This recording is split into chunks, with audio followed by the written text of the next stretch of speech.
Shalom Bapak Ibu, puji Tuhan. Firman yang akan saya bagikan di hari ini adalah jangan ditiru tokoh Alkitab yang satu ini. Hari ini kita masuk seri yang kedua. Saudara, kalau seri yang pertama kita telah membahas tokoh Alkitab yang bernama Daud, bagaimana Daud telah melakukan perzinahan. Nah, di seri yang kedua ini kita akan lanjutkan di 2 Samuel pasal yang ke-11 ayat yang ke-14. Firman Tuhan berkata, paginya Daud menulis surat kepada Yoab dan mengirimkannya dengan perantaran Uria.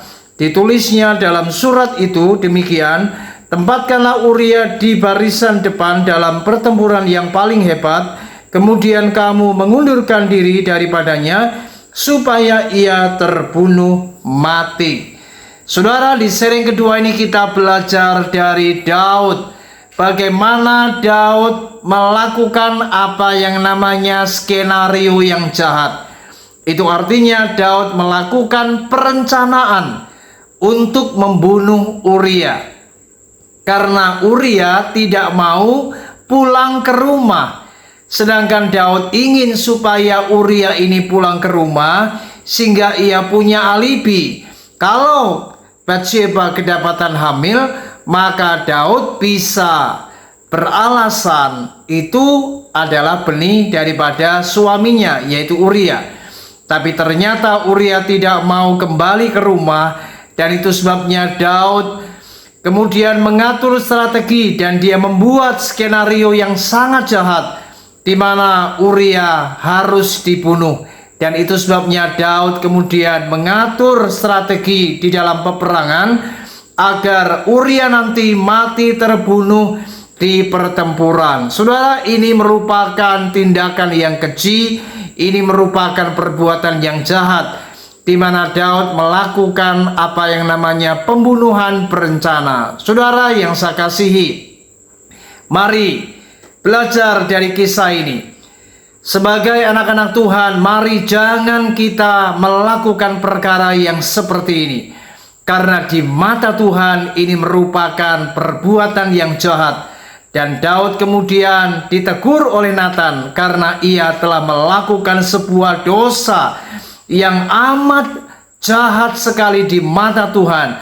Bukan saja ia berzina, tetapi ia telah melakukan apa yang namanya pembunuhan berencana. Bapak Ibu yang saya kasihi, bukankah hari-hari ini kita mendengar ada banyak berita pembunuhan berencana? Bagaimana ada orang-orang yang melakukan skenario, melakukan sebuah pembunuhan berencana, dan itu terjadi bukan saja antar teman, antar saudara dalam keluarga, tapi juga antar sahabat. Bahkan ini bisa terjadi kepada siapapun. Oleh sebab itu, mari hari ini belajar dari kisah Daud. Jangan kita melakukan apa yang namanya skenario yang jahat. Ini bukan hanya soal pembunuhan, tetapi ketika Anda melakukan sesuatu yang jahat kepada orang lain, maka Anda sedang melakukan apa yang namanya perbuatan dosa. Dan ingat, hidup ini tidak terlepas dari apa yang namanya hukum tabur tuai. Siapa yang menabur, maka dia akan menuai. Kalau Anda menabur kejahatan, maka kelak Anda akan menuai apa yang namanya hukuman dari Tuhan. Mari, jangan lakukan apa yang jahat kepada semua orang. Jangan lakukan apa yang jahat kepada siapapun. Mari belajar jadi anak-anak Tuhan. Lakukanlah apa yang baik dan jangan lakukan apa yang jahat kepada siapapun.